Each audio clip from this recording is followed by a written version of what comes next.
शेतकरी मित्रांनो नमस्कार. देवराम गावरे शेती टेक्निक यूट्यूब चॅनलमध्ये आपले स्वागत आहे. आज आपण मोगरे गावामध्ये 9 ऑगस्ट 2025 जागतिक दिनानिमित्त येथे एकत्रित जमलो आहोत. कार्यक्रमाचा पूर्ण लाईव्ह बघण्यासाठी मित्रांनो आपल्या चॅनलला सबस्क्राईब करा.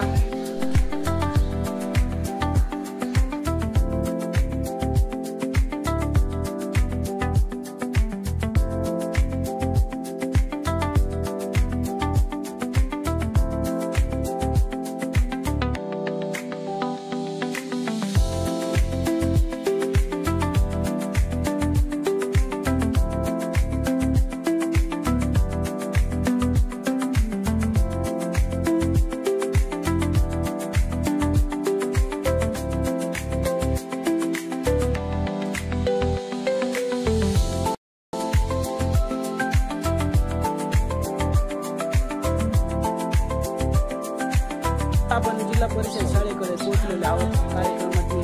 कार्यक्रम चालू आहे. सर्व स्तरातून योग्य तयारी करून ब्रिटिशांना त्यांचं कार्य सुद्धा अतिशय थोर असं आहे. ब्रिटिश शासनाला सरदार व्यक्तिमत्व म्हणजे जननायक बिरसा मुंडा. आपल्या अभ्यासक्रमामध्ये सुद्धा जननायक बिरसा मुंडा यांचा पाठ आलेला आहे. तर आज खऱ्या अर्थाने आनंदाचा आणि गौरवाचा दिवस आहे. आज आपल्या आदिवासी बांधवांच्या संघर्षाचा, त्यागाचा, बलिदानाचा विसर न पडून देता कायम स्मरणात ठेवण्याचा व त्यांना आणि निश्चितच अशा या कार्यक्रमातून होत असते. आज संपूर्ण नाशिक जिल्ह्यातच नाही तर भारतभरामध्ये अतिशय मोठ्या उत्साहात हा दिवस साजरा केला जात आहे. आता आम्ही बोलायला गेलो तर खूप आहे, पण खरी आतुरता आम्हाला या लहान लेकरांच्या भाषणाची आहे. तर असो पुनश्च एकदा सर्वांना जागतिक आदिवासी दिनाच्या मनपूर्वक शुभेच्छा देतो आणि या ठिकाणी माझं प्रास्ताविक थोडक्यात आटपतो. धन्यवाद.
आदिवासी दिन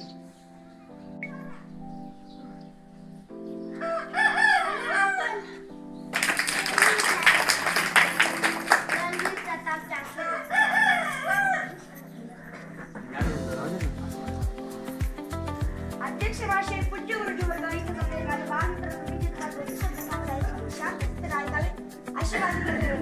हक्काने पावली वाजवतो, अख्ख्या जगाला नाचवतो. म्हणून मी हक्काने पावली वाजवतो. वाजवतो, अख्ख्या जगाला नाचवतो. म्हणून आदिवासी दिल वाजवतो. आज 9 ऑगस्ट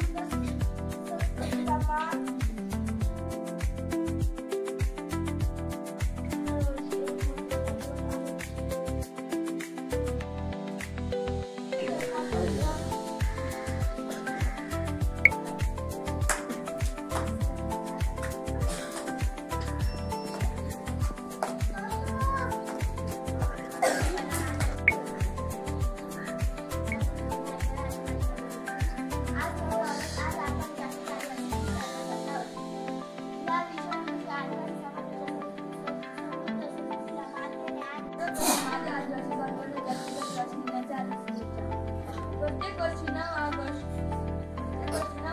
जागतिक आदिवासी दिन साजरा केला जातो. या वर्षी जागतिक आदिवासी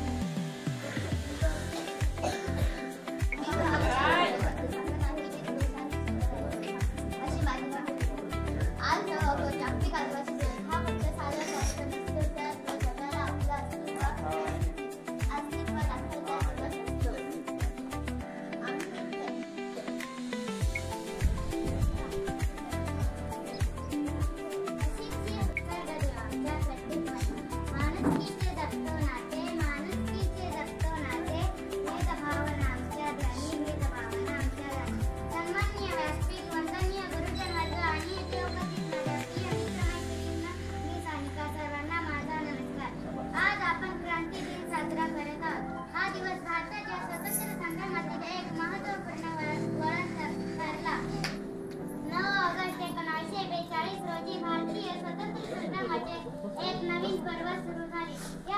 महात्मा गांधींनी भारत छोडोचे आंदोलन केले.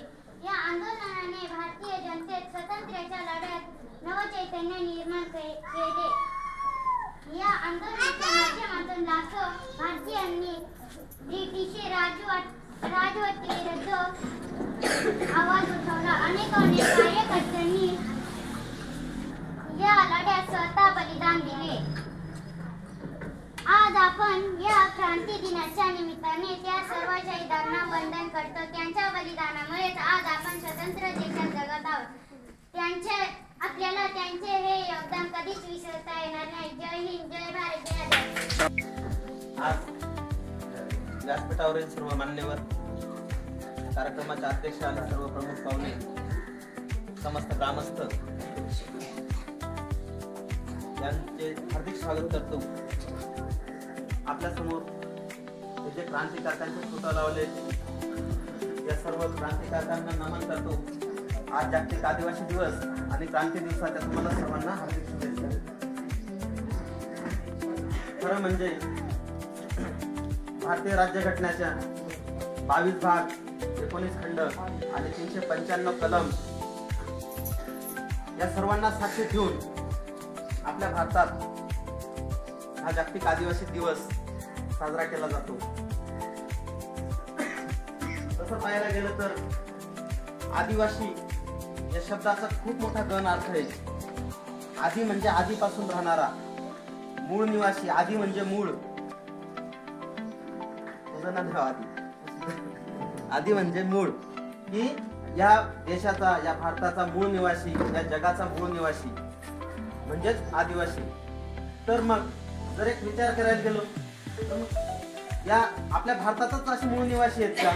तर नाही. या पूर्ण जगामध्ये अनेक देश आहेत आणि अनेक देशांमध्ये प्रत्येक भागात हा आदिवासी असा विभागला गेलेला आहे. कार्यक्रम इतका सुंदर झाला, खूप छान झाला.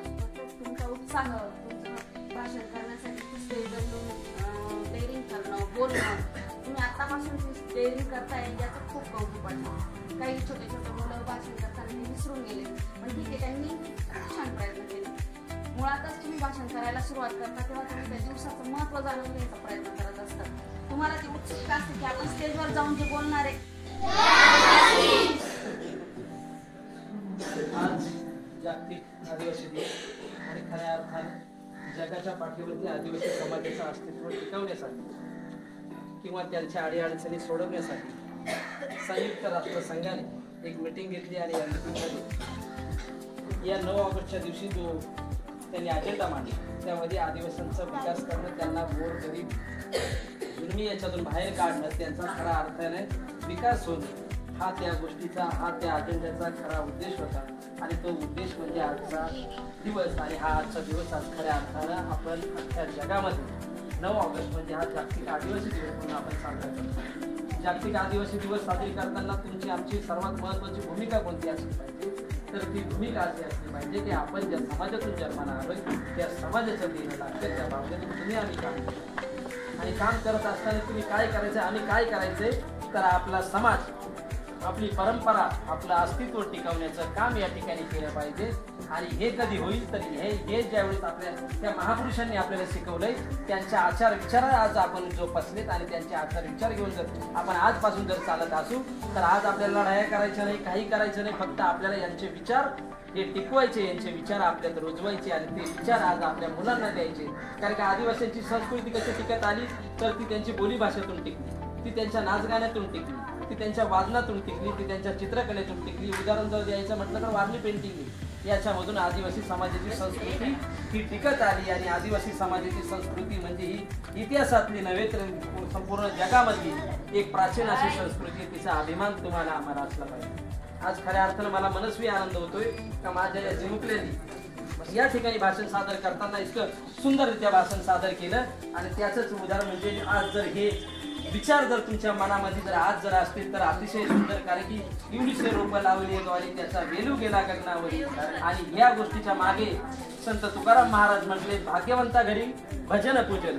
जिथं भाग्यवंत सर असतील तिथं असे विचार रुजवण्याचं काम या ठिकाणी होईल. आणि खरंच अर्थाने आज तुम्ही शिक्षकांनी या ठिकाणी माझ्या मुलांची या ठिकाणी तयारी करून घेतली आणि या वयामध्ये त्यांना आदिवासी संस्कृती, आदिवासी दिवस हे सांगितलं. आणि त्याहीपेक्षा महत्वाचं म्हणजे या ठिकाणी येऊन स्टेज डेअरिंगने भाषण करणं हे महत्वाचं. आज तुम्ही सुंदर असा कार्यक्रम संपला असं जाहीर करतो. धन्यवाद.